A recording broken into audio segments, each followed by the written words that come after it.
पति अभी नहा ही रहा था कि तभी फोन पर मैसेज टोन बजी। पत्नी मोबाइल के पास में ही खड़ी थी, उसका ध्यान फोन की तरफ गया। उसने सहज ही फोन उठाकर मैसेज पढ़ा। हाय, गुड मॉर्निंग डियर, किसी बेबी का मैसेज था। पत्नी सोच में पड़ जाती है कि अब यह बेबी कौन है।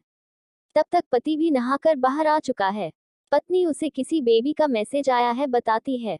पति मुस्कुरा देता है, फोन उठाकर उस मैसेज का रिप्लाई करता है, hi baby, how are you, और अपने काम में लग जाता है।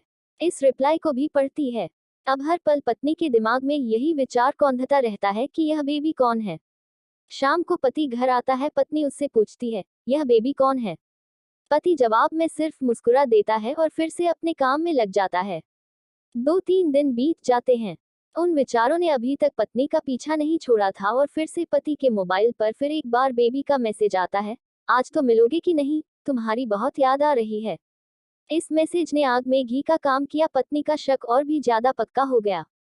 बीच बीच में ऐसे मैसेजेस का आदान प्रदान होता रहता और पत्नी के मन में शक की जड़ें और गहरी होती गई। पति पूछने पर भी जवाब में सिर्फ मुस्कुराहट के और कुछ नहीं कहता।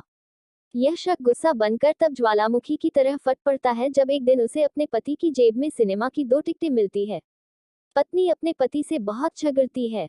पति उसे समझाने की कोशिश करता है लेकिन वह कोई भी बात सुनने को तैयार नहीं है। पति को भी उस पर गुस्सा आ जाता है और यह झगड़ा और भी ज्यादा बढ़ जाता है। गुस्से में पति घर से बाहर निकल जाता है। पत्नी का गुस्सा पति से कई गुना ज्यादा है। तुरंत वो अपना सारा सामान पैक करती है, एक चिट्ठी लिखती है कि मैं मायके जा रही हूँ हमेशा के लिए, और पति का घर छोड़कर चली जाती है। गुस्सा शांत होने पर जब पति घर आता है तो चिट्ठी पढ़कर उसके होश उड़ जाते हैं।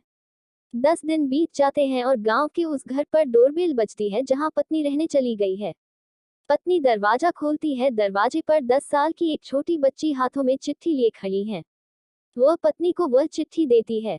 बच्ची से वह चिट्ठी लेकर पत्नी चिट्ठी खोलकर पढ़ती है। डियर वाइफ, जिस बेबी की वजह से हम दोनों में इतने झगड़े हुए और तुम हमारा घर छोड़कर यहाँ चली आए, यह बच्ची जो अभी तुम्हारे सामने खड़ी है वह वही बेबी है।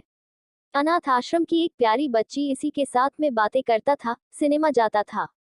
पहली बार जब तुमने बेबी के बारे में पूछा था तो मैंने जानबूझकर तुम्हें नहीं बताया था। सोचा था थोड़ा मजाक करता हूँ, देखता हूँ तुम कैसे रिएक्ट करती हो, लेकिन मैंने यह कभी नहीं सोचा था कि तुम्हारा शक इतना बढ़ जाएगा कि तुम घर ही छोड़ दोगी। हाँ, सबसे जरूरी बात यह तो बेबी है वह किसी और की नहीं बल्कि तुम्हारी ही बेटी है। रुको, अपने आप को संभालो और आगे की बात ध्यान से पढ़ो। हमारे शादी के 2 साल पहले की यह बात है।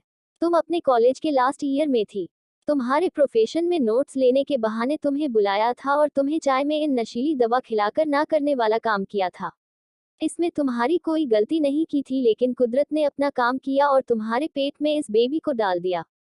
काफी प्रयास करने पर भी अबॉर्शन नहीं हुआ तो तुम्हारे घर वालों ने समाज के डर से तुम्हें 6 महीने तक घर में ही रखा। तुम्हारे पिताजी खुद एक डॉक्टर है, इसलिए यह बिन मांगा बच्चा बड़ी आसानी से बिना किसी को कनोकान खबर हुए इस दुनिया में आया। भविष्य में तुम्हारी शादीशुदा जिंदगी में कोई प्रॉब्लम ना हो, इसलिए तुम्हारे पिता ने इस बच्चे को गांव के एक अनाथ आश्रम में छोड़ दिया। यह बच्चा मतलब यही बेबी जो अभी तुम्हारे सामने खड़ी है। अगर अभी भी विश्वास नहीं हो रहा है तो इस बच्ची के गाल का वो तिल देख लो जो शायद तुमने उसे आखिरी बार रोते हुए देखा होगा, या फिर अपने पिताजी से पूछ लो। पत्नी जल्दी से उस बच्ची को पास में लेकर उसके गालों का तिल देखती है। उसका मन भर आता है, उसकी आंखों में आंसू आ जाते हैं, लेकिन अभी भी चिट्ठी बाकी है इसलिए वह आगे पढ़ती है।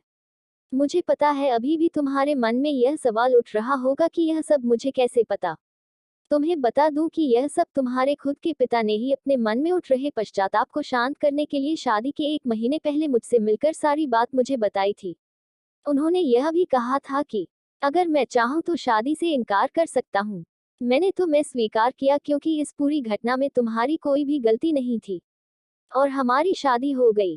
तुमने मुझे बहुत प्यार दिया, लेकिन तुम्हारे पिता से बेबी के बारे में जानने के बाद मैं उसे मिले बिना नहीं रह पाया।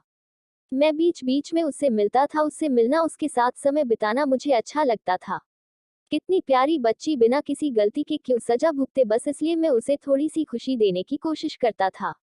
बस मुझे इतना ही कहना था। अब अगर तुम फिर से अपने घर आकर मेरे साथ रहना चाहो तब और सिर्फ तभी गैलरी में आ जाओ, तुम्हारा और सिर्फ तुम्हारा डियर पति। बिना एक क्षण की भी देरी के पत्नी दौड़कर गैलरी में पहुंची और रास्ते पर उस